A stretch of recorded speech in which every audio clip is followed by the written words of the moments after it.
What's good, guys? It's the Footy Sage back again with another video. It's the EFL Cup and Premier League match preview. We got Crystal Palace twice this week, and I need 2 wins or I'm not going to be happy. I need 3 points in the Premier League, and I need to make sure that we don't go out early as defending champions in the EFL Cup.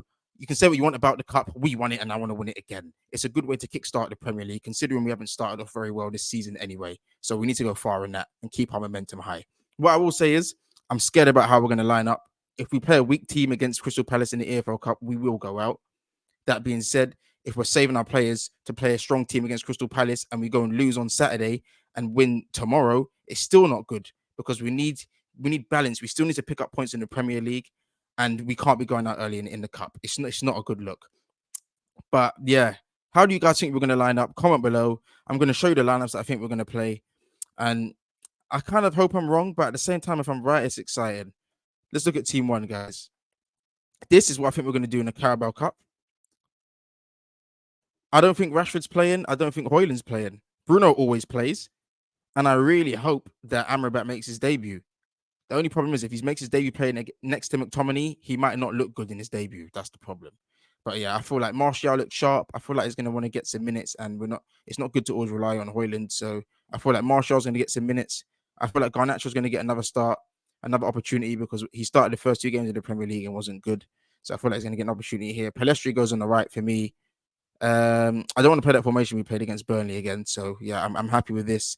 I wouldn't mind swapping McTominay for Hannibal, but I just don't think we'll do it. But I feel like Hannibal will actually press and offer more than McTominay, in my opinion. Johnny Evans got a man of the match performance against Burnley, so he'll probably play again. I don't know the situation with Lissandro right now. I know Lindelof can play, but we might as well save him. And Reguilon and Dallo, I think, are the only available fullbacks right now, so they'll probably play. And as you can see, I've got Bayindir in goal.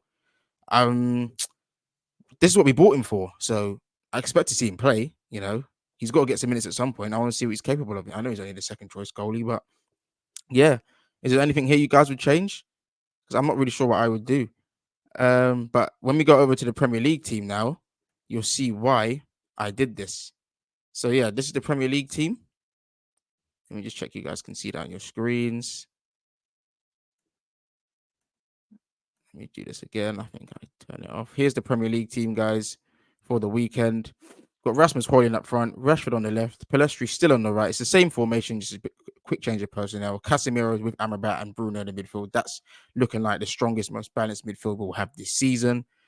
Hopefully, Amrabat is just off the ball rolling. Lindelof and Varane. I think Varane's back now because he came on for a couple minutes. And Reguilon and Dallo will have to play again. This is the problem. They're going to get tired eventually if we're not careful. I didn't put the goalie in, but it's quite obvious who goes in goal. Oh, no. You guys think that Onana will just play both games? I mean, I know we only bought Bayindir for about 6 million, but we've got to give the guy a chance at some point. I'm not saying he's going to take the number 1 spot, but second goalies actually, they're not just there just to sit on the bench, you know. Like they do have to get used at some point. I mean, Ortega at Man City gets used strategically, and he's actually a decent goalie. So let's hope Bayindir is actually a good goalkeeper. But yeah, let's go back to the Carabao Cup team. What do you guys think about this? Comment below, because if Crystal Palace come out with their strongest team, we're in trouble. It all depends on how well McTominay and Amrabat play together, really. And I'm not too sure about that. I feel like McTominay will go hiding again. Bruno will go forward to make chances, and then it'll be up to Amrabat to be the lone anchor again. Whereas if he played with Casemiro would be more of the anchor. Amrabat will come collect the ball, progress it forward, and then give it to Bruno, which is more balanced. This is the problem now. The front three, Garnacho will do what Garnacho does. You know what I mean? Pellistri will he'll be tenacious. He's not actually the greatest on the ball, but he does the basics well. And then Martial, if he can stay, if he's actually fit and can play a good 60 minutes in this game, I think he could get a goal. I think we could win with this team, but I think it could also go completely sideways if we're not careful. But yeah, that's my team. Like I said, I would really not mind putting Hannibal in there. And if Amrabat doesn't start, I would assume it's for fitness reasons. Otherwise, he has to start for me. We need to get man integrated into the team and match sharp quickly, because our midfield's not good. I haven't included Eriksen. Eriksen could make way. You know, you could bench a Bruno for Eriksen, but then the midfield just looks really dodgy. Now, you can't be giving Amrabat a debut with McTominay and Eriksen. That's just nah. We're not doing that. But yeah, I'm predicting that with this team, depending on how Crystal Palace line up, and I think they'll go strong. Let's take a look at their lineup for their last game before I make my prediction. Yeah, just give me a second. Up now. I think they do a 4-4-2 now. You might have a chance to get at them. Their last game they drew 0-0. That's a good sign. Lacking goals, but let's see their lineup. So they had. I'll share the screen with you guys.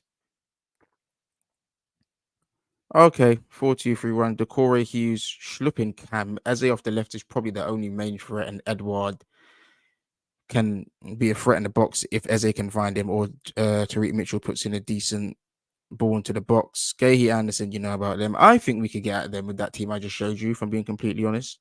I think if we're careful and we actually play decent football and, you know, we're not all over the place and there's actually a bit of chemistry that we've picked up in training, which I'd like to think, we can walk out of this game with a 2-0.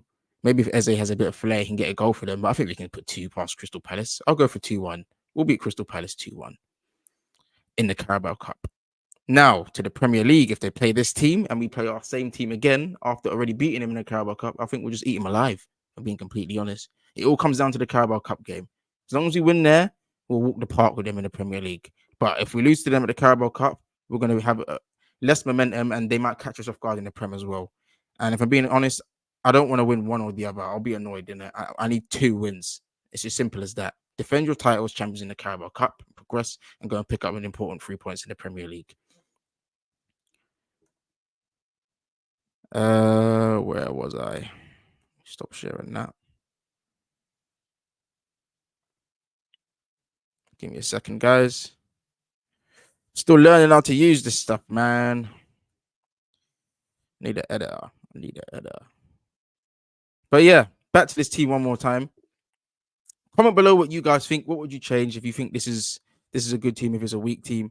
I'd like to think that, you know, our squad has to be used, but at the same time, Crystal Palace ain't no walk in the park. So I really don't want to just go out there thinking, oh, we'll just put out anyone and we'll get the job done, because that's just not how it works. Me personally, I probably would start Casemiro with Amrabat and Bruno just to see how they play. And, you know, hopefully they'll get the job done by half time. You can rest them and play the same midfield in the Premier League again. But if anything, maybe give Hannibal a start with Casemiro then, and then sub Hannibal for Amrabat, because I feel like Casemiro just want to play both games anyway. And McTominay scares me in the midfield because he's really just non-existent. Palestri, Garnacho, Martial, I wouldn't moan with that front three. I also wouldn't be opposed to Højlund up front, but, you know, Martial is, after that little cameo, he's fooled all of us right now, telling us that he's back when he's probably going to put in an amazing performance for 25 minutes against Crystal Palace and pick up an injury. Please prove me wrong, Martial, because I got off the train and I was on it for 6 years. The last 3 years you hurt me, man, but